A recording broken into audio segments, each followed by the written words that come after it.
Welcome to Blizzard Fire. We hope this video helps fire up your solution. You begin by making a focused project folder and opening it in VS Code so you can work without distractions. Once done, create index, HTML, and use Emmet-like. Then enter to scaffold the page quickly. Make sure to install Live Server so you can preview changes in real time. This saves time versus manual refresh. You should also confirm the file is saved with UTF-8 and set auto-save if you prefer continuous saving while you code. Now focus on structure and presentation so your site both reads well and looks good.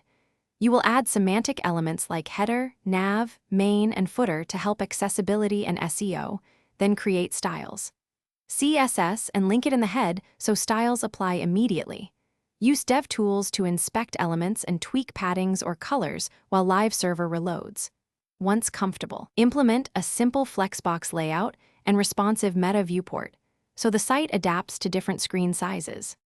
To finish, add assets like images and fonts while optimizing file sizes so load times stay low. Always include alt text. Then test everything.